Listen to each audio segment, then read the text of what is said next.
7 Habits of Highly Effective People describe trust as the glue for life. Literally a thread that runs through almost anything. All effective human communication hinges on trust. Now, trust can then be broken down further. Research in the 1950s found that actually there's 3 core dimensions that underpin trust. It's basically that people want to feel significant, competent, and liked. We're going to have a little exercise on this. I'm going to put you into small groups and we're going to have a 5-minute conversation on this. But just to frame things up, the opposite of that is also true. People do not want to feel insignificant, incompetent, and not liked. When I say insignificant, I mean anything that makes me feel small, anything that doesn't make me feel important. Maybe someone in the team doesn't know my name.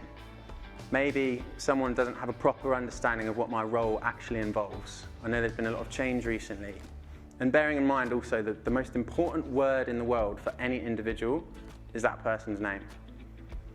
Next one, incompetent. I've seen this firsthand. I've literally seen a CEO essentially public shaming an MD for the numbers that were being presented on chart. Now that finger pointing, for some people, will be the straw that breaks the camel's back. That can really make people feel incompetent, and whether it's malicious or not, that impact is massive on that individual. The flip side is also true. So, truth be told, I made one of my teammates feel incompetent last week. So, we had the biggest event we've ever delivered. We're looking at 500 senior leaders of an 11,000 person organisation.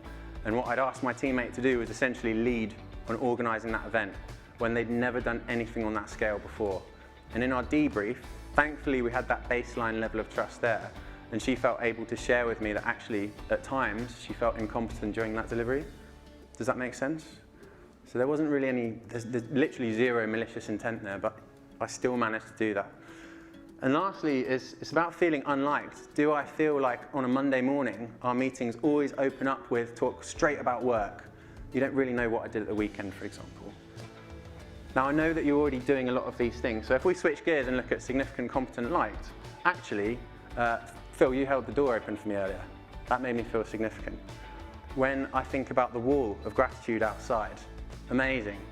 Also when I think about I think it was Ellie, got a bit of a shout out yesterday for selling branded content. And then everyone in this room slammed their hands together. That is incredible to see. Imagine how significant and competent that makes someone feel.